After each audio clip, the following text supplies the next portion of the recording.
je bénis vraiment le Seigneur pour le frère Christian, lorsque pendant la présentation de l'introduction du message, il a dit quelque chose qui a attiré mon attention et qui a toujours été quelque chose pour lequel j'ai toujours prêté attention. Il a dit, le Seigneur a préparé pour nous un plat et le Seigneur a préparé pour nous une nourriture qu'il a mis à notre disposition ce matin. Et je me rappelle toujours de ce verset de la parole de Dieu qui se trouve dans Matthieu chapitre 24 qui dit quel est le serviteur prudent et fidèle que le maître a établi sur ses gens pour leur donner la nourriture au temps convenable. Heureux ce serviteur quand le maître viendra, trouvera faisant ainsi. Et par la grâce de Dieu, j'ai toujours demandé au Seigneur, chaque fois qu'il me donne l'occasion donc de donner la nourriture aux enfants, au peuple, de toujours être prudent et que cette fidélité me soit accordée, la fidélité par rapport justement aux Écritures et que je reste dans la pensée du Seigneur et que ce ne sont pas mes pensées qui s'expriment, mais que ce soit fondamentalement la pensée de Dieu qui s'exprime au travers de moi, moi qui suis simplement un instrument, parce que la parole déclare, si la trompette n'émet pas un son clair, le peuple ne peut pas se préparer au combat. Voilà, donc je suis toujours dans cette disposition que le Seigneur fasse de moi un instrument qui s'est choisi afin de donner la nourriture au temps convenable. Gloire au Seigneur. Bien aimé, aujourd'hui, je vais tirer mon exhortation d'aujourd'hui, de ce jour, dans le livre de Matthieu, Matthieu au chapitre 6. Matthieu au chapitre 6, c'est là où je vais tirer mon exhortation. Et pour un petit rappel, Matthieu chapitre 6, rentre dans le contexte de ce qu'on appelle un peu le sermon sur la montagne, qui commence au chapitre 5, là où le Seigneur se place sur la montagne et avec ses disciples, il parle à la foule, il donne donc les instructions en ce qui concerne le nouveau royaume qu'il était en train d'établir sur la terre. Donc ici, je prends Matthieu chapitre 6 à partir du verset 25. Matthieu chapitre 6, verset 25 jusqu'au verset 34. Je lis la parole de notre Seigneur en son nom, évidemment. Il dit, c'est la parole de notre Seigneur, il dit, c'est pourquoi je vous dis, ne vous inquiétez pas de votre vie, de ce que vous mangerez, ni pour votre corps, de quoi vous serez vêtus. La vie n'est-elle pas plus que la nourriture et le corps plus que le vêtement? Regardez les oiseaux du ciel. Ils ne sèment ni ne moissonnent, et ils n'amassent rien dans des greniers, et votre Père céleste les nourrit.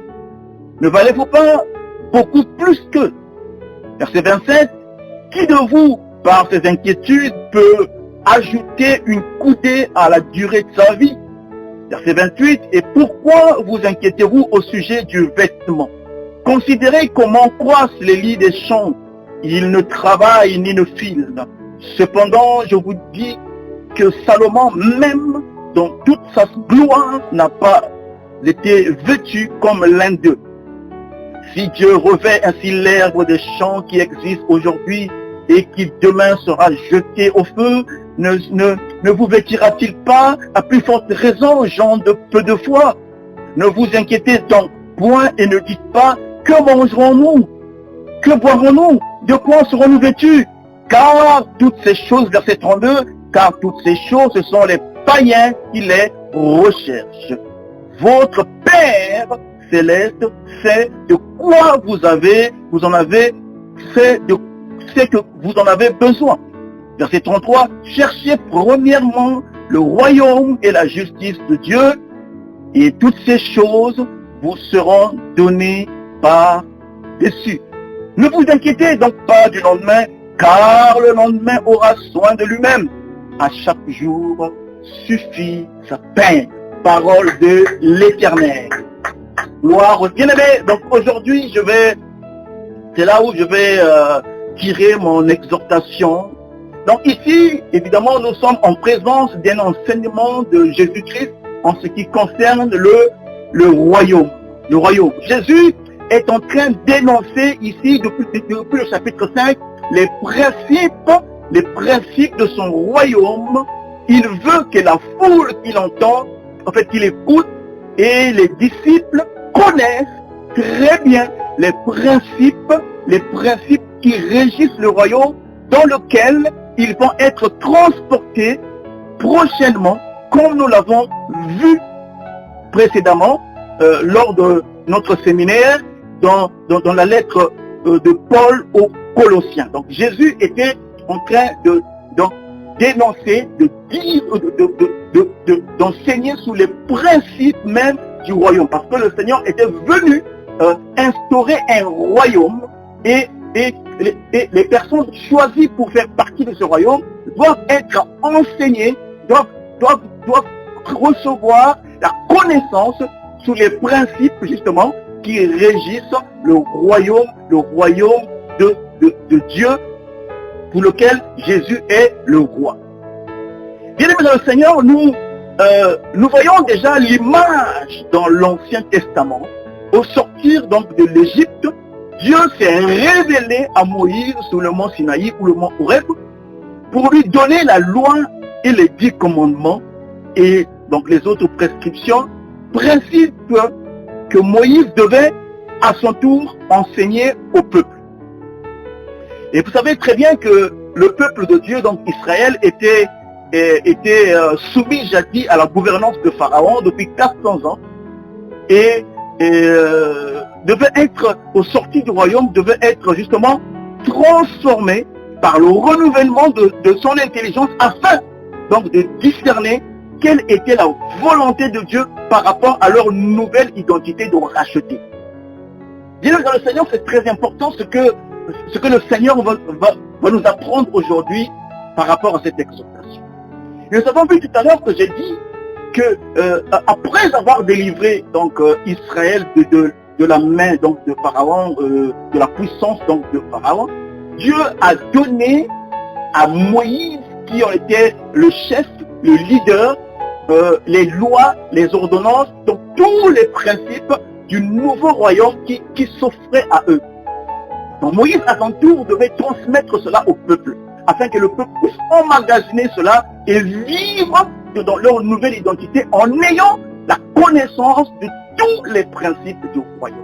Bien aimé, nous aussi, l'Église a besoin, ou le chrétien particulièrement, a besoin d'être instruit, a besoin d'être renseigné, d'être enseigné en ce qui concerne les principes du royaume. Nous avons vu dernièrement que Dieu nous a délivrés de la puissance des ténèbres et nous a transportés dans le royaume du Fils de son amour. Alléluia, bien aimé, nous sommes dans le royaume. Et étant dans le royaume, nous devons comprendre les principes du royaume qui n'ont rien à voir avec les principes qui régissent le monde dans lequel nous sommes. Mais, une précision, la Bible dit, Jésus a dit, vous êtes dans le monde, vous n'êtes pas de ce monde. C'est-à-dire que nous n'appartenons pas au système de ce monde. Ainsi, c'est l'apôtre Paul qui complète la pensée du Seigneur en disant, ne vous conformez pas au siècle présent, mais soyez au contraire transformés par le renouvellement de l'intelligence. Pourquoi? Parce que nous ne dépendons plus, nous ne sommes plus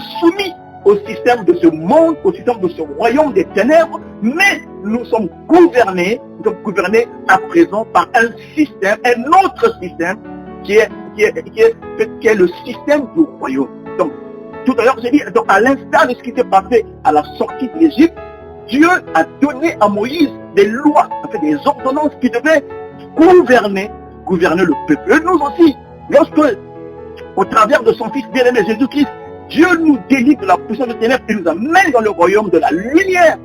Il est donc nécessaire que nous puissions avoir la connaissance de certains principes du royaume afin que nous puissions mener une vie nouvelle, une vie de racheté dans toute sa splendeur, dans la gloire, dans la puissance. Alléluia. Donc ici, je disais tantôt que le Seigneur est en train donc d'enseigner le peuple ou d'enseigner les disciples. Mais ici, en l'occurrence, dans le chapitre 6, au verset, donc à partir du verset 25, il dit c'est pourquoi. Je vous dis. Pourquoi il dit c'est pourquoi? Parce que précédemment, au verset 19, il dit quelque chose d'extraordinaire. Au verset 19, il dit, 19 à 20, même jusqu'au verset 21, il dit, ne vous amassez pas des trésors sur la terre, où la teigne et la ruine détruisent, et où le voleur perce et dérobe. Mais amassez-vous des trésors dans le ciel, où la teigne et la ruine ne détruisent point, et où les voleurs ne percent ni ne dérobent. Car là où est ton trésor, là aussi sera ton cœur. Et vous comprenez très bien que le Seigneur est en train justement d'instruire son peuple par rapport à la nouvelle identité qui s'offrait à eux. Il dit, ne vous amassez pas des trésors sur la terre, parce que vous n'êtes pas de la terre, mais plutôt, vous serez projetés prochainement dans un autre royaume. Vous serez transportés dans un autre royaume dans lequel vous allez demeurer. Et il était en train de dire, amassez-vous des trésors dans votre nouvelle identité. Amassez-vous des trésors là-bas. Et nous voyons aussi l'apôtre Paul quelque part en train de dire que Dieu nous a bénis de toutes sortes de bénédictions spirituelles dans les lieux célestes. Parce que l'église ou le chrétien justement se trouve dans les lieux célestes. Et c'est là-bas où nous devons amasser nos trésors. Voilà ce qu'il dit au verset 25. Alors, il dit c'est pourquoi. Ici, il donne maintenant le principe, c'est pourquoi je vous dis. Il dit, c'est pourquoi je vous dis, ne vous inquiétez pas de votre vie, de ce que vous mangerez, ni pour votre corps, de quoi vous serez vêtus. Voilà ce qu'il dit. La vie n'est-elle pas plus que la nourriture, et le corps plus que le vêtement? Voilà ce qu'il dit au verset 25. Donc aujourd'hui, par la grâce de Dieu, je vais parler des inquiétudes ou de l'inquiétude. C'est la pensée du Seigneur aujourd'hui. L'inquiétude. Oh! Bienvenue dans le Seigneur. Et je suis quasiment sûr que l'inquiétude ou les inquiétudes font partie de notre vie, accompagnent nos vies tous les jours. Qui est celui qui ne s'est jamais inquiété? Qui ne s'inquiète-t-il pas? Et je veux même aller plus loin, dire que l'inquiétude est inhérente à la nature humaine. L'homme est fait d'inquiétude. Les inquiétudes accompagnent l'homme. Depuis le matérialiste qui se réveille, même il est tourmenté dans son sommeil par les inquiétudes. L'inquiétude du lendemain, la crainte du lendemain. Quoi? En fait, comme l'homme n'a pas la maîtrise du lendemain, cela le plonge dans un état d'inquiétude. Et donc on dit que l'inquiétude, donc c'est un état affectif causé par la crainte et causé par l'incertitude en fait. L'homme est incertain du lendemain. Et cela le pousse aux inquiétudes. Et l'incertitude, donc c'est un état qui, en fait, c'est l'état de ce qui est incertain. Incertain. En fait, l'homme n'a pas la maîtrise du lendemain. L'homme n'a pas la maîtrise de son avenir. Et cela l'inquiète. Et cela l'inquiète énormément. Alléluia. Donc aujourd'hui, nous allons parler de l'inquiétude. Quelle est la pensée du Seigneur par rapport à l'inquiétude, par rapport aux inquiétudes? Et ici, donc justement, le Seigneur fait allusion au lendemain. Le Seigneur ici illustre l'incertitude par deux choses. Et vous allez comprendre, ce sont ces deux choses qui caractérisent même l'homme.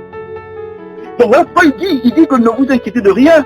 Donc ne vous inquiétez pas de votre vie et de ce que vous mangerez, ni de ce que vous allez mettre comme habit. De quoi vous serez vêtu. Voilà ce que le Seigneur dit. De quoi vous serez vêtu. Donc Jésus touche ici justement les éléments qui nous motivent chaque jour. Jésus touche ici donc les éléments qui nous motivent, à savoir le manger, le boire, le vêtir. Bien aimé, chaque jour nous nous levons, chaque jour les gens sont excités, chaque jour les gens, bien aimé, qui d'entre nous qui se lève le matin pour aller travailler pour autre chose? Sinon pour ces deux choses, le manger, ou on va dire ces trois choses, le manger, le vêtir et le boire. Gloire au Seigneur. Et il y a des principes qui régissent le monde dans lequel nous sommes par rapport à ces trois choses. Mais ici, le Seigneur va nous donner une autre conception. Le Seigneur va nous donner une autre vision de ces choses-là. Cette vision n'a rien à voir avec la vision de ce monde concernant le manger, le vêtir et le boire. Et vous allez le constater à la suite de son discours. Parce que le royaume dans lequel nous sommes n'a pas les mêmes principes, n'a pas le même fonctionnement que le royaume des ténèbres. Et voilà pourquoi le Seigneur vient faire une mise au point. Et une mise au point est toujours nécessaire, bien dans le Seigneur. Et l'Église et les serviteurs de Dieu sont appelés à faire aussi cette mise au point tous les jours. Parce qu'ils ont en charge le peuple. Ils doivent donner la nourriture au temps convenable. Bien aimé, le danger pour un serviteur de Dieu, c'est de ne pas donner la nourriture au temps convenable. Donc ils doivent avoir justement la lecture du temps dans lequel se trouve l'Église, du temps dans lequel nous sommes. Parce qu'on détermine la nourriture en fonction du temps. Et nous avons une montre spirituelle qui détermine l'heure à laquelle nous sommes. Et en fonction de l'heure, la nourriture doit être donnée. Alléluia. Bien aimé, personne, nous sommes des hommes, nous sommes des parents, pardon, je veux dire, personne ne donne, alléluia, le repas de midi le matin. Non, on adapte toujours le repas en fonction du temps. Bien aimé, le temps, c'est un aspect capital dans la nourriture qu'on donne, que ce soit une nourriture physique, que ce soit une nourriture spirituelle. Voilà pourquoi j'ai dit au début, quel est le serviteur prudent et fidèle que le maître a établi pour donner la nourriture au temps convenable? Le temps convenable. Quel est le temps convenable? Bien aimé, l'Église, nous sommes au temps de l'Église, nous sommes au temps du soir. Nous sommes au temps de l'Église de la fin. Le temps que, comme bien aimé, on dit souvent, nous sommes au temps de la fin. L'Église, nous sommes au temps de l'Église de Laodicée. L'Église de la fin. Et le Seigneur décrit cette Église de la fin dans Apocalypse. Il dit, l'Église qui croit être riche, mais qui aux yeux de notre Seigneur est pauvre. L'Église qui croit être habillée, mais aux yeux de l'Église et aux yeux de Dieu, cette Église est nue. Gloire au Seigneur. Voilà pourquoi nous devons comprendre ces choses. Nous devons comprendre dans quel temps nous sommes et quelle est la nourriture qui correspond justement au temps.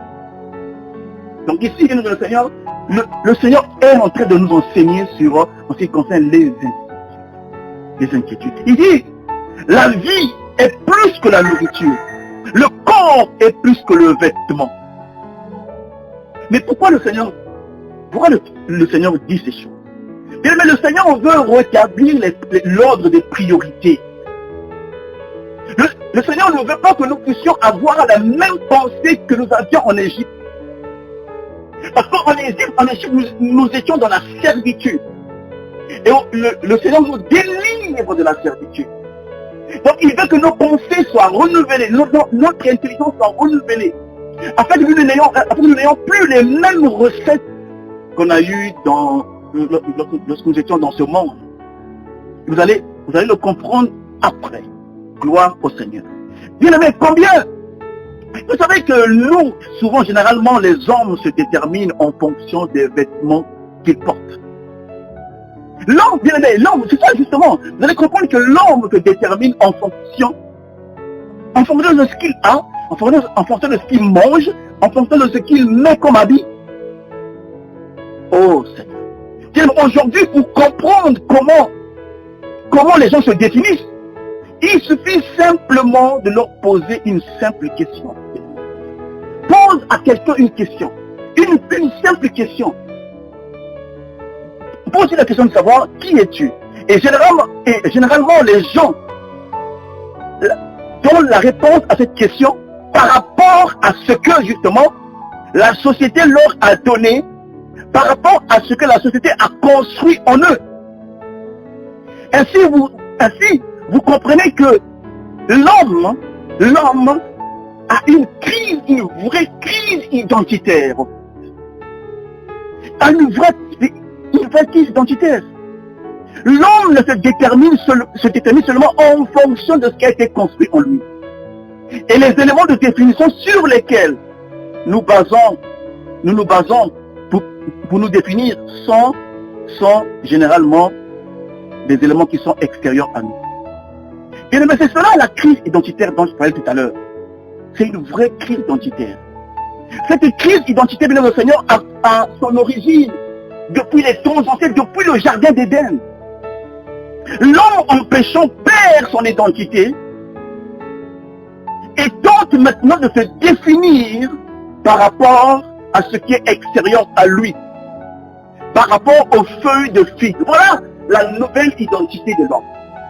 Alors qu'avant la chute, l'homme se définissait par rapport à Dieu, parce que ce dernier a été créé à l'image et à la ressemblance de Dieu. Mais lorsqu'il se déconnecte de Dieu, lorsqu'il perd sa connexion avec Dieu, l'homme n'a plus de repère, donc l'homme n'a plus d'identité. Donc il cherche des éléments pour se définir. Ainsi il se définit par rapport à ce qu'il voit qui est extérieur à lui. Donc il prend les feuilles de figue pour cacher sa nudité. L'homme qui perd son identité tente de retrouver son identité en prenant des éléments qui sont extérieurs à lui.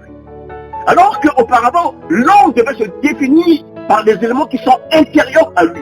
Et les éléments qui sont intérieurs à lui, ce sont des éléments que Dieu a placés en lui. Parce que l'homme est fait à l'image de Dieu. Donc c'est en fonction de Dieu que l'homme devait se définir. Mais la chute a fait que l'homme se définisse par les éléments qui sont extérieurs à lui. Bien aimé, c'était un vrai danger. Et ici, vous allez comprendre que le Seigneur veut rétablir l'ordre de priorité. Je suis encore dans l'introduction de mon message. Donc, vous savez, je me suis toujours rappelé de cette pensée qui s'exprime en disant que l'habit ne fait pas le moine. Justement, l'habit ne fait pas le moine. Il y a une autre pensée qui dit qu'on reconnaît le moine par l'habit. Mais la pensée première est que l'habit ne peut pas faire le moine. Bien aimé, on ne peut pas se définir par rapport à ce que nous portons. Les éléments de définition de l'homme ne sont pas extérieurs à lui, mais doivent venir de lui. Mais le diable a renversé les choses pour que l'homme se définisse par ce qui est extérieur, parce que c'est construit en lui par la société, bien aimé. Vous savez, que le Seigneur nous aide. Que le Seigneur nous aide. Bien aimé, l'homme doit se définir par rapport à sa source de provenance. La qualité de l'eau dépend de la source dont elle découle. Et pour déterminer donc si cette eau est pure, on doit repartir à la source, voir si la source est pure. Et une source qui est pure ne peut que donner une eau pure. Et si la source n'est pas pure, bien aimé, ne vous attendez pas à avoir une eau pure. Gloire au Seigneur. Bien aimé, tu ne peux pas bâtir ton identité par rapport aux accessoires que la société t'a donnés. Et bien aimé, nous savons très bien que nous sommes dans une société d'apparence maintenant. C'est comme si l'apparence déterminait notre identité.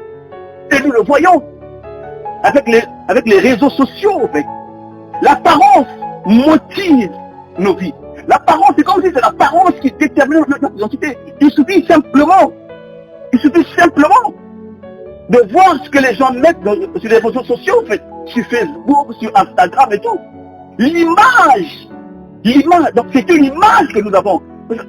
C'est une construction, en fait. C'est un habit que nous portons.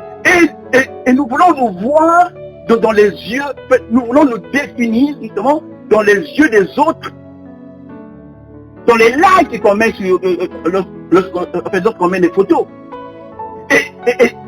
Et nous pensons que nous sommes ce que les gens pensent de nous. Non, bien aimé. Ça, c'est une image que nous sommes construits. La pensée de Dieu est que l'homme, nous, enfants de Dieu, nous puissions retrouver notre vraie identité et que nous sortions de l'apparence. que nous sortions de cette apparence dans laquelle l'homme est tombé. Et qu'est-ce qu'on nous constatons? Lorsque tu mets une photo sur Instagram ou sur Facebook, lorsque cette dernière n'est pas likée par plusieurs personnes, c'est comme s'il y a un malaise qui s'installe en nous. C'est comme si c'est comme si on n'existe plus, en fait. Mais c'était un danger. C'était un véritable danger que court l'homme. Et c'est dangereux. C'est une vraie perte d'identité. Bien aimé, donc le Seigneur veut que nous puissions être conscients justement de notre identité. De notre identité. Les gens sont malheureux. Les gens sont malheureux.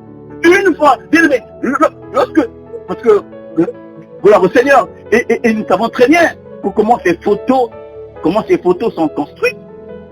Même le diable a mis à notre disposition des filtres. Quel est le rôle d'un filtre? En fait, le filtre est là pour embellir notre image. En fait. Et généralement, les photos que nous mettons sur ces réseaux sociaux ne correspondent pas à ce que nous sommes.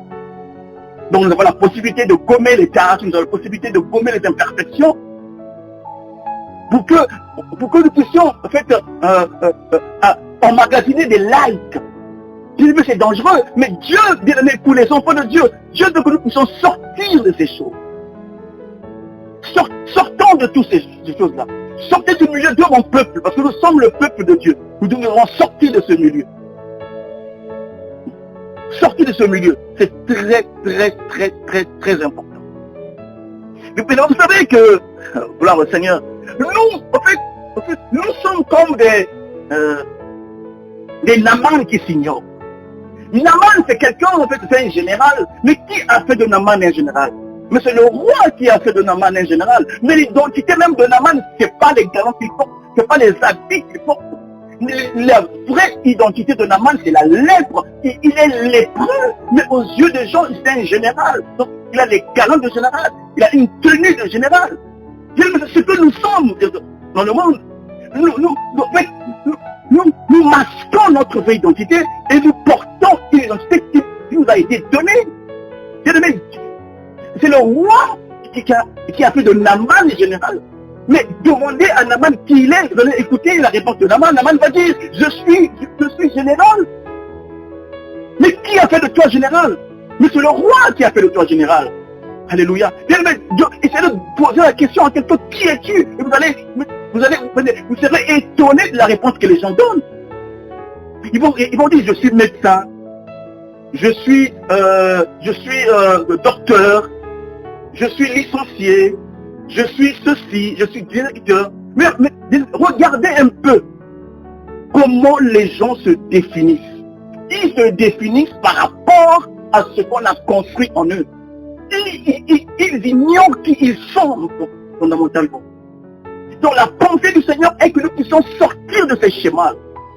La pensée du Seigneur est que nous puissions nous définir par rapport à ce que nous sommes véritablement, à l'identité que nous avons reçue en Jésus-Christ. C'est très important.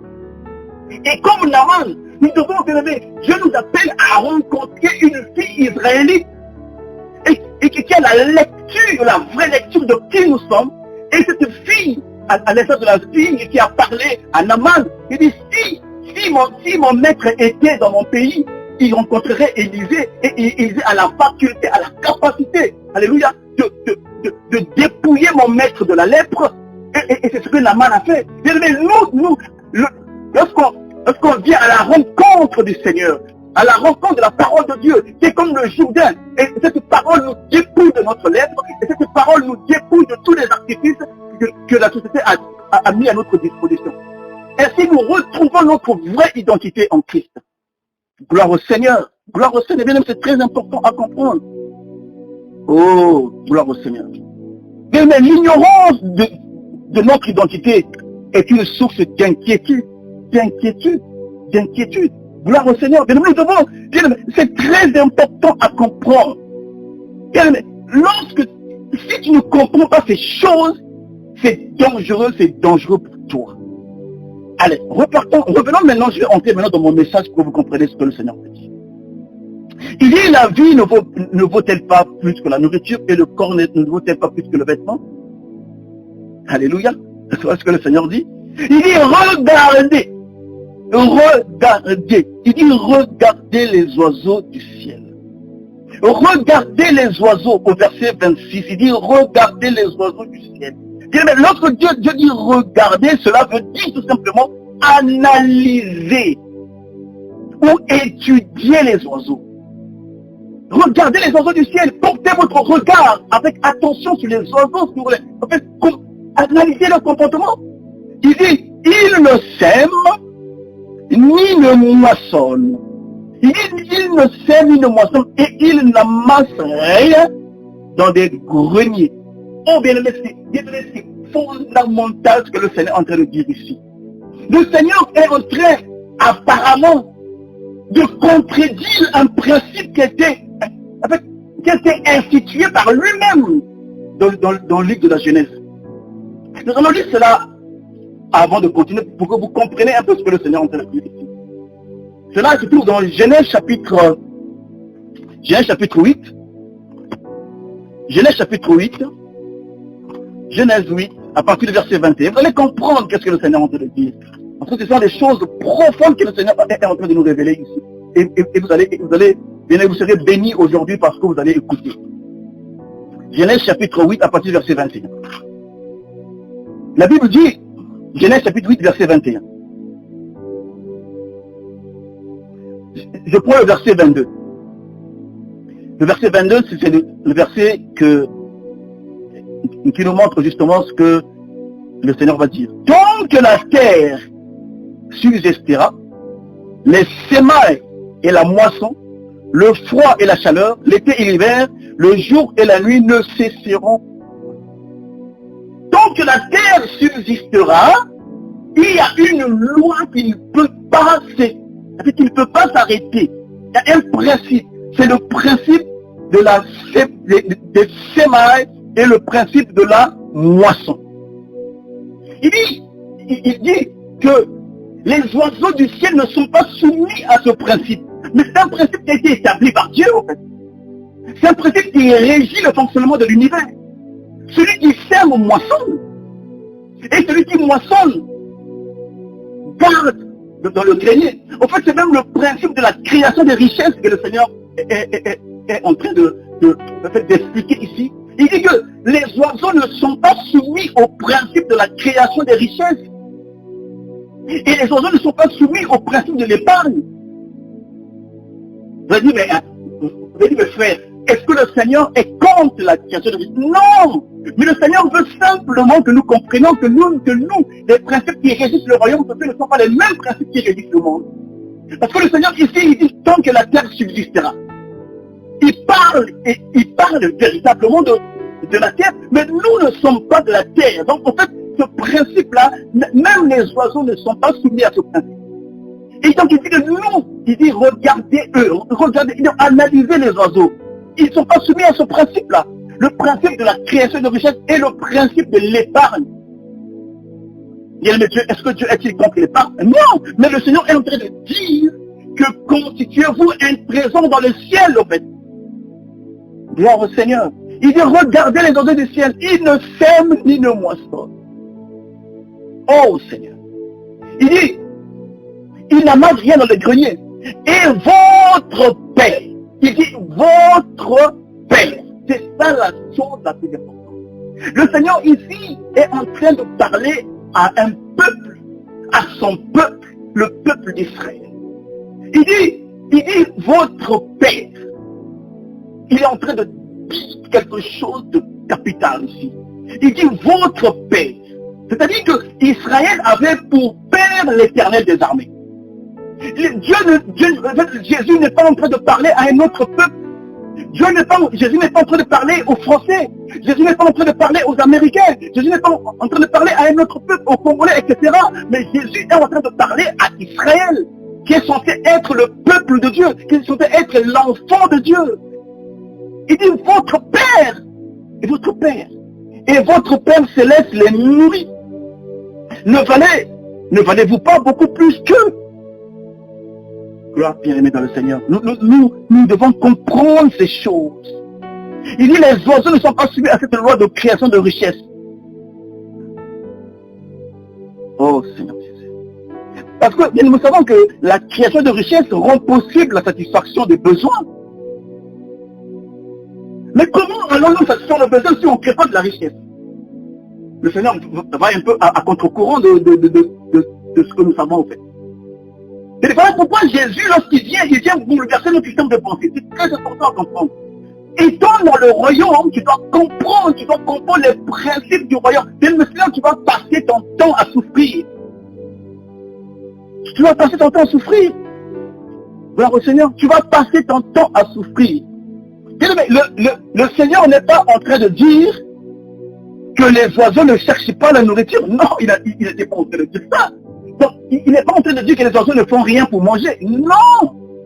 Mais le Seigneur est en train de nous dire que les oiseaux ne sont pas soumis au principe de création de richesse. Alors, qu'est-ce qui se passe pour les oiseaux? Le Seigneur est en train de dire que les oiseaux cherchent la nourriture. C'est-à-dire que la nourriture des oiseaux est disponible. Mais qui crée donc la nourriture des oiseaux? Mais c'est l'Éternel, c'est Dieu qui crée la nourriture des oiseaux et c'est Dieu qui met à la disposition des oiseaux la nourriture en fait. Mais contrairement aux lois qui régissent ce monde, l'homme doit créer sa propre richesse. L'homme doit créer la richesse et chercher à créer la richesse et chercher à épargner. Voilà pourquoi le Seigneur parle des inquiétudes en fait. Pourquoi l'homme crée la richesse? Parce que l'homme n'a pas la maîtrise du lendemain. L'homme n'a pas la maîtrise de son futur. Voilà pourquoi il est soumis aux lois de la création de richesse. Il dit, je crée la richesse, j'épargne pour sécuriser en fait, le lendemain.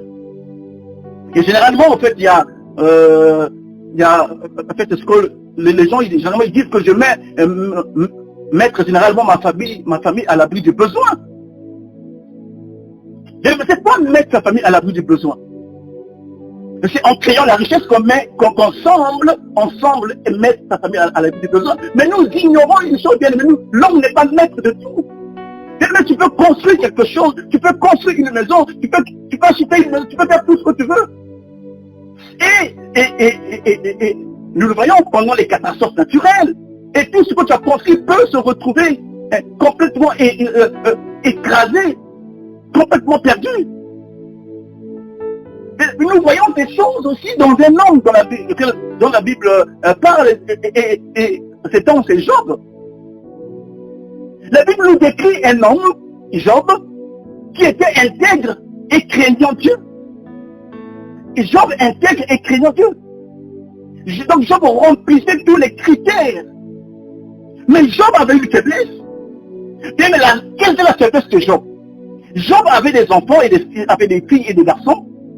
Et la vie de Job ne correspondait pas à la vie de ses enfants. Job était intègre. La Bible nous le présente comme étant intègre. Mais ses enfants, la Bible nous le décrit comme faisant la fête, comme mangeant et buvant. Et qu'est-ce que Job faisait? Job avait l'inquiétude. Job s'inquiétait de ses enfants. Et Job avait adopté une coutume qui avait pour but de sécuriser l'avenir de ses enfants. Et qu'est-ce que Job faisait? Job, et lorsque ses enfants finissaient à faire la fête, Job faisait des sacrifices pour ses enfants. Il avait une idée, peut-être que mes enfants ont péché, donc je vais offrir un sacrifice, donc je vais offrir quelque chose à Dieu pour empêcher que la colère de Dieu ne s'abatte sur ses enfants. Job pensait sécuriser ses enfants en faisant cela. Mais nous savons très bien ce qui s'est passé dans la vie de Job. Et bien aimé, c'est exactement ce que nous faisons. Mais Dieu ici est en train de rétablir les priorités en tant qu'enfant de Dieu. Dans le royaume, il y a un autre mode de fonctionnement que nous devons adopter. Il dit, regardez les oiseaux du ciel. Bien, tout à l'heure, j'ai dit que les oiseaux ne sont pas soumis à la logique de la création de richesse. La richesse est créée par Dieu et ils viennent tout simplement en bénéficier. Car ils ne mangent pas le pain de douleur. Bien aimé, je voudrais insister sur ça. Un enfant de Dieu n'a pas vocation à manger le pain de douleur. Mais c'est pas le point de vue. Le point de vue, c'est quand tu, en fait, quand tu t'efforces à faire des choses. Non, les païens font ces choses, les païens s'efforcent. Mais nous, notre nourriture est mise à notre disposition par le Seigneur. Nous allons comprendre cela. Nous allons prendre le psaume 127. Et c'est très important à comprendre ces choses-là. Psaume 127. Lorsque tu comprends ça, tu sors de l'esclavage dans lequel, en fait, le monde peut t'enfermer.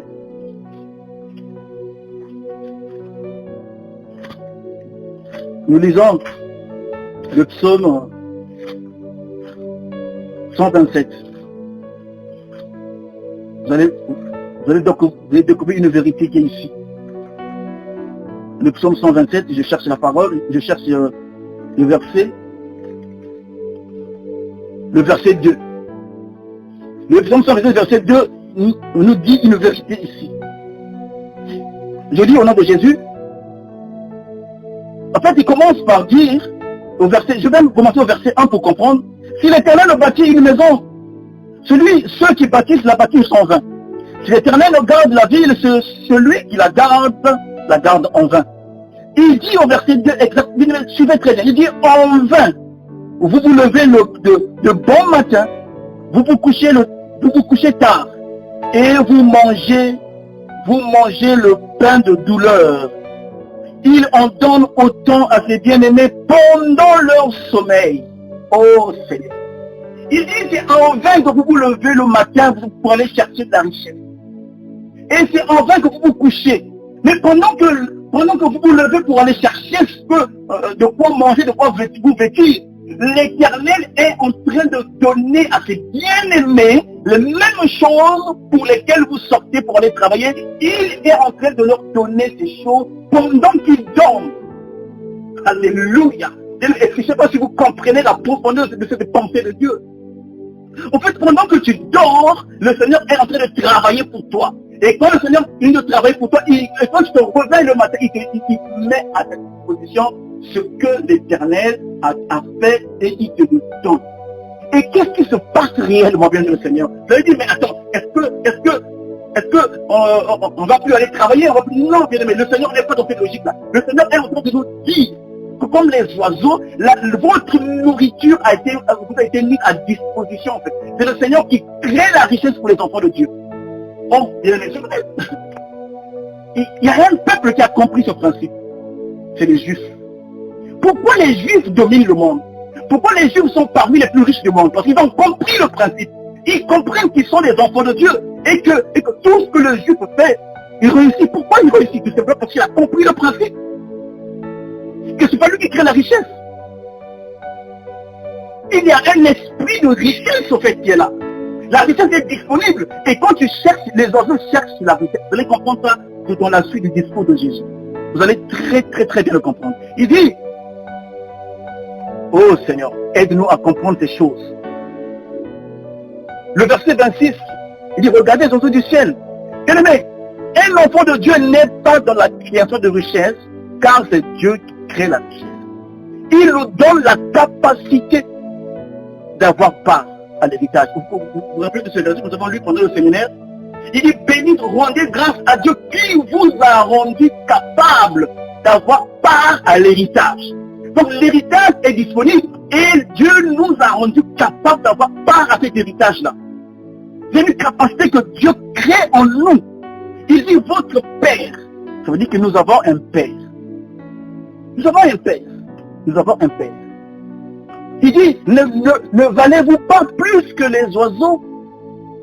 Jésus est en train de nous donner un principe capital. Il dit, vous valez plus que les oiseaux. Bien, mais si votre Père, si notre Père, le Seigneur, nourrit les oiseaux, qui ne sont pas soumis au principe de la création de richesse, mais toi et moi qui sommes les enfants de Dieu. Et je prends un exemple aujourd'hui, c'est comme si ton père a des serviteurs, et ton père est capable de nourrir des serviteurs, mais n'est pas capable de te nourrir. Il y a un problème. Il y a un vrai problème, c'est peut-être que tu ne comprends pas. C'est quoi ton identité? Gloire au Seigneur. Il dit, verset 27, qui de vous, par ses inquiétudes, peut ajouter une coudée à la durée de sa vie? Parce qu'il dit, qui de vous, parce qu'il s'inquiète du lendemain, lorsqu'il vit dans des inquiétudes, comme nous le faisons généralement, qui de nous peut ajouter une coudée, une petite longueur dans la durée de sa vie? Au contraire, Jésus est en train de nous dire, quand tu t'inquiètes, tu raccourcis évidemment ta vie. Bien, les inquiétudes n'allongent pas la durée de notre vie. Au contraire, les inquiétudes raccourcissent notre vie. Bien, les inquiétudes sont source de beaucoup de maladies. Donc, Jésus est en train de nous dire ici, ceux qui s'inquiètent, ils pensent sécuriser, mais non, ils se créent eux-mêmes l'insécurité. Ils se créent l'insécurité. Il dit, qui d'entre vous, par ses inquiétudes, peut rajouter une coudée à la durée de sa vie? Non. Il dit, verset 28, c'est pourquoi. Et pourquoi vous inquiétez-vous au sujet des vêtements? Considérez comme proche les lits des champs, en fait, ici. Il ne travaille ni ne file. Cependant, je vous le dis, que Salomon, même dans toute sa gloire, n'a pas été vêtu comme laiteux. Donc ici, quel que soit ce que tu vas mettre, bien aimé, tu ne peux pas te définir en fonction de ce que tu mets, en fonction de ce que tu manges. Non. Nous devons comprendre quels sont les éléments de définition que Dieu a mis à notre disposition. Le verset 30, si Dieu revêt l'herbe des champs qui existe aujourd'hui et qui demain sera jeté au four, ne vous vêtira-t-il pas? À plus forte raison, homme de peu de foi, ici le peu de foi revient. Nous sommes tellement incrédules en la capacité de Dieu de nous donner à manger, à la capacité de Dieu de nous vêtir, et que nous sommes soumis à d'autres forces, les forces qui régissent ce monde, alors que nous ne sommes plus de ce monde. Bien aimé, si tu comprends le principe de Dieu, bien aimé, tu ne vas plus gagner ou manger le pain de douleur. Oh, combien de chrétiens mangent le pain de douleur? Combien de chrétiens mangent, en fait, ils mangent le pain à la sueur de leur foi. Bien aimé, ces choses ne nous concernent pas. Le chrétien ne mange pas le pain à la sueur de son front. Quand Jésus est venu rétablir les choses dans nos vies. C'est ça, Seigneur. Jésus vient rétablir les choses dans nos vies. Verset 31. Ne vous inquiétez donc point et ne dites pas, que mangerons-nous, que boirons-nous, de quoi serons-nous vêtus? Verset 32, c'est là où, franchement, c'est là où le Seigneur nous ouvre une porte. Il dit, car toutes ces choses, c'est-à-dire que le manger, le vêtir, le boire, toutes ces choses, ce sont les païens qui les recherchent. Ce sont les païens qui les recherchent. Ici, évidemment, il met la différence entre le païen et l'enfant de Dieu. Le païen, c'est qui vient de la Seigneur? Le païen, c'est pas celui qui ne connaît pas Jésus. Non, ça n'a rien à voir. Le païen, c'est celui qui n'a pas d'alliance avec Dieu. Le païen, c'est celui dont Dieu n'est pas père. C'est celui-là le païen, en fait. Il n'a aucune alliance avec Dieu. Mais toi et moi, nous avons une alliance avec Dieu. L'alliance de la croix. Jésus nous a transportés. Il nous a pris du royaume des ténèbres vers le royaume de la lumière. Nous avons une alliance avec lui. Mais nous ne sommes pas païens. Il dit le païen les recherche. Vous savez, comprends la nuance que le Seigneur va faire plus tard dans son discours. Il dit les païens recherchent. Mais c'est quoi rechercher quelque chose? En fait, rechercher quelque chose qu'on a identifié, mais on recherche aujourd'hui, demain on recherche. En fait, c'est une course qui est sans fin, quelque part. Les païens recherchent ces choses-là. Mais parce que ce sont des choses qui sont en dehors de leur portée. Mais vous allez comprendre que Dieu, lorsqu'il va parler de nous, il ne va pas dire rechercher, il va utiliser un autre mot qui n'a rien à voir avec le mot rechercher. Il dit ceci. Il dit, votre Père Céleste sait que vous en avez besoin. Donc notre Père Céleste sait que nous avons besoin de ces choses. Il sait. Donc il les dispose pour nous. Il les dispose pour nous. En fait, il dit, verset 33, il dit, cherchez. Il ne dit pas rechercher. Il dit chercher premièrement le royaume et la justice de Dieu.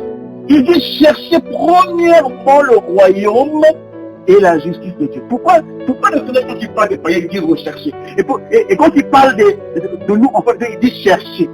C'est quoi la différence entre rechercher et chercher? Parce que la Bible dit exactement que celui qui cherche trouve. C'est la promesse, en fait, qui est attachée à ce mot. Mais la Bible ne dit pas qu'il recherche trouve. Non, la Bible dit qu'il cherche trouve. Il dit chercher premièrement. Donc le Seigneur est en train de nous dire ici que celui qui cherche le royaume, il trouve le royaume. Le royaume est à notre disposition, bien aimé. Le royaume, en fait, il dit que celui qui cherche à vivre dans les principes du royaume, il trouvera le royaume. Le royaume, c'est un état d'esprit. En fait, le royaume, c'est un état de sécurité. C'est un état de repos. Donc nous devons chercher le repos. Alors la Bible dit, cherchez, venez à moi, si fatigué. Fatigué de quoi? Parce qu'on cherche toujours. L'homme a toujours allumé cet esprit de recherche. Mais en Jésus, on dit, venez à moi. Arrête de rechercher. Viens à moi.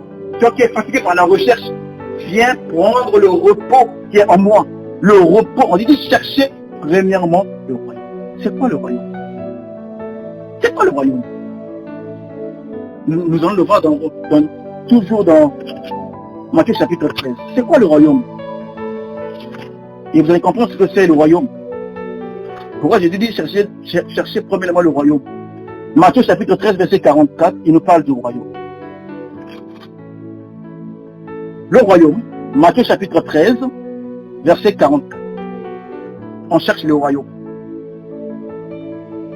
Oh Seigneur, le vrai besoin de l'homme est connu par Dieu. Et le Saint-Esprit vient nous le révéler. Alléluia. Alléluia. Et nous avons le Saint-Esprit. Et le Saint-Esprit vient nous révéler notre vrai besoin à l'instant T. La Bible dit, verset 44, Matthieu chapitre 13, le royaume des cieux est encore semblable à un trésor. Alléluia. Le royaume des cieux est semblable à un trésor. L'homme qui l'a trouvé le cache. Et dans sa joie, il va vendre tout ce qu'il a et achète ce champ. Il dit chercher le royaume des cieux. Il dit, ici le Seigneur dit, le royaume des cieux est semblable à un trésor. Mais ce trésor est caché dans un champ. Il dit l'homme qui le trouve, c'est-à-dire l'homme qui cherche. Et comme il y a une promesse pour ceux qui cherchent, cette promesse stipule que celui qui cherche trouve. Donc, lorsque tu te mets à chercher le royaume, sache que tu vas le trouver. Parce que c'est une promesse que Dieu te fait, celui qui cherche trouve. Arrête de rechercher ces choses-là. Ne recherche pas le manger, le boire, tout, mais cherche plutôt le royaume. Parce que dans le royaume, le royaume c'est un trésor. Jésus compare justement le royaume à un trésor. Il dit c'est un trésor. Mais ce trésor n'est pas à la portée de tout le monde. Mais ce trésor est soumis à une loi de chercher. Quand tu cherches, tu trouveras le trésor. Et ce trésor est caché dans un champ. Lorsque tu découvres, et quand tu cherches, tu le découvres, il y a une chose que tu dois faire. Tu es tellement rempli de joie que tu veux cacher ce trésor-là. Tu le caches. Et dans sa joie, il dit, il va vendre tout ce qu'il a et vient acheter ce champ. Il y a une révélation qui est là, dans cette parole. Imaginez, c'est pas la première fois que le Seigneur utilise va vendre. Et souvenez-vous, lors de son entretien avec le jeune homme riche, il dit, va, vends tout ce que tu possèdes, donne l'argent au pauvre et viens sur moi. C'est comme s'il est en train de dire, ne dépend plus de ce que tu as. Ne mets plus ton espoir de ce que tu possèdes, mais que moi je sois ton trésor. Donc Jésus est notre trésor. Et lorsque nous découvrons le trésor, le royaume, la Bible nous dit que nous sommes tellement dans la joie que nous devons aller vendre tout ce qui nous caractérise, tout ce que le monde a construit en nous, tout ce qui nous définit. Toutes les choses qui nous définissent doivent être, nous devons nous en débarrasser pour venir acheter. Et la monnaie qui nous permet d'acheter le champ, le trésor, c'est notre foi. C'est par la foi qu'on vient acheter. En fait, c'est la vie de foi à laquelle Dieu nous prédestine. Lorsque tu adoptes le principe de la foi, en fait, tu vends tout ce que tu possèdes, tu te débarrasses de tout. Tout ce qui peut te sécuriser, en fait. Tu te débarrasses de toutes ces choses-là. Et par la foi, tu vends comme Abraham. Il a dit, Dieu lui a dit, quitte ta patrie, quitte ton pays, quitte la maison de ton père et va vers une destination. Bien aimé, on s'inscrit dans une dynamique de foi vers notre destinée, la vraie destinée que le Seigneur met à notre disposition. Donc lorsque tu découvres le trésor, le royaume, tu vas vendre. Tu te sépares de tes pensées, tu te sépares de ta façon de voir les choses, tu te sépares de tes convictions qui ont été construites en toi par la société. Et tu vas vendre tout ce que tu possèdes et tu viens acheter le champ. Bien aimé, tu viens acheter le champ. Gloire au Seigneur. Nous continuons. La Bible dit, j'ai toujours notre texte de base. La Bible dit, cherchez premièrement le royaume des cieux et la justice, et toutes ces choses vous seront données par-dessus. Il dit après que ne vous inquiétez donc pas du lendemain, car le lendemain aura soin de lui-même, et à chaque jour suffit. Et alors, Dieu nous donne une promesse. Il dit, ne vous inquiétez donc pas du lendemain, mais c'est pas le lendemain. Le lendemain, c'est peut-être demain, en fait. Mais pourquoi le Seigneur nous dit, ne vous inquiétez pas du lendemain? C'est très important. Nous devons comprendre cela. Parce que chaque lendemain a une identité, en fait. Mais chaque jour correspond à une identité. Pourquoi? Est-ce que vous avez jamais réfléchi pourquoi pourquoi il y a des noms qui sont associés au jour? Vous n'avez jamais réfléchi à ça? Nous sommes aujourd'hui le 30e, nous sommes aujourd'hui le 22 peut-être. Le 22. Mais vous allez voir que dimanche correspond à un nom. Et ce nom-là, c'est une identité au fait. Le nom qui, en fait, auquel correspond le jour, c'est une identité. Et pour que tu puisses réussir le lendemain, il faudrait que ton identité soit supérieure à l'identité du jour, en fait.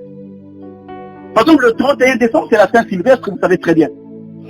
Mais la Saint-Sylvestre, c'est un esprit. Mais lorsque tu entres en possession de ton héritage, Dieu te donne une identité. Tu retrouves ton identité. Et lorsque tu arriveras le 31 décembre, tu ne vas pas t'inquiéter parce que tu as une identité qui est supérieure à l'identité du jour. C'est très important à comprendre. Mais le Seigneur, en fait, le Seigneur, au travers de cette exhortation, veut simplement rétablir l'ordre des priorités dans ta vie. Que tu comprennes d'abord là où tu es, que tu comprennes quelle est ton identité, au fait, ne te définis plus en fonction de ce qu'on a construit en toi. Mais ta vraie définition, ta vraie identité découle de Jésus, découle de Dieu. Définis-toi en fonction de ce que Dieu dit de toi. Nous sommes ce que Dieu dit que nous sommes. Je suis ce que Dieu dit que je suis. Il me répète avec moi. Je suis ce que Dieu dit que je suis là où tu es. Mais tu ne peux pas te définir en fonction de ce que les gens disent de toi. Non. Et le Seigneur aujourd'hui veut simplement nous amener à comprendre. De sortir, au fait, de la logique même de la création de richesse. Mais Dieu veut nous amener à comprendre que nous ne sommes pas soumis à cette loi.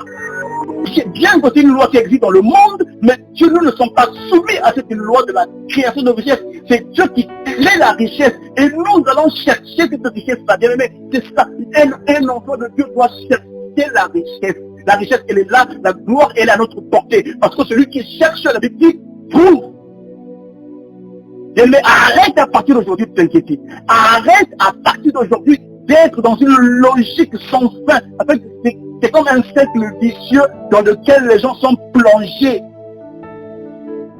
Les gens sont plongés à un cercle vicieux, ils ne comprennent même pas ce qu'ils font en fait. Les gens sont comme des marionnettes. Mais Dieu veut que tu sortes de cette façon de voir les choses. Il dit, ne vous inquiétez de rien, même pas de votre vie, de ce que vous allez manger, de quoi vous serez vêtus. C'est très important à comprendre. C'est l'un des principes du royaume dans lequel nous sommes. Et si nous ne comprenons pas le principe du royaume, nous allons passer à côté de beaucoup de choses. Il y a des choses que le Seigneur a mis à notre disposition, mais si nous ne comprenons pas les principes du royaume, nous pouvons passer à côté de ces choses-là. Oh, Dieu veut qu'aujourd'hui, que tu puisses être renouvelé dans ton intelligence, afin de discerner quelle est la volonté de Dieu par rapport à ta nouvelle identité. Quelle est la volonté de Dieu? Qu'est-ce que Dieu attend de toi? Qu'est-ce que Dieu veut que tu puisses... quelles sont les choses auxquelles Dieu veut que tu puisses accéder, bien-aimé? Il y a une richesse qui est devant toi. Il y a une destinée qui est à ta portée. Mais tu ne peux pas atteindre cette destinée en utilisant les recettes de ton ancienne vie. Non! Bien-aimé Seigneur, la gloire est là. La gloire est devant toi. Cherche la gloire. Cherche la richesse. Cherche le royaume de Dieu. Cherche d'abord le royaume. Et tu vois que toutes ces choses, tu vas les trouver parce que Dieu les a mis. Dieu a mis ces choses à ta disposition. Toutes ces choses vous seront données. C'est un don que Dieu te fait. Mais remarque bien ta vie. Dieu ne t'a pas destiné à la souffrance. Dieu ne t'a pas destiné aux inquiétudes. Lorsque tu prends le ta vie, tu commences à t'inquiéter. Sache que tu n'aimes pas, tu n'es plus de la volonté de Dieu au fait. Non, mais comprenez très bien. Le Seigneur est clair. Lorsque tu constates que tu commences, il y a des choses qui commencent à t'inquiéter. Des choses qui tu commences à penser, mais qu'est-ce que je vais faire demain? Mais qu'est-ce que... C'est tout simplement parce que tu manges le pain de douleur. Et la pensée de Dieu n'est pas quand tu manges le pain de douleur. Et à partir d'aujourd'hui, tu dois te séparer de cette pensée-là. Manger le pain de douleur. S'inquiéter. Oh, que le Seigneur parle à quelqu'un ce matin. Que le Seigneur révèle, ouvre les yeux de quelqu'un ce matin. Afin qu'il comprenne les principes du royaume et qu'il vive de gloire en gloire dans le royaume. Que le Seigneur vous bénisse. Recevez la gloire de Dieu et recevez la grâce de Dieu. Je vous dis bon dimanche et je remets la parole au modérateur.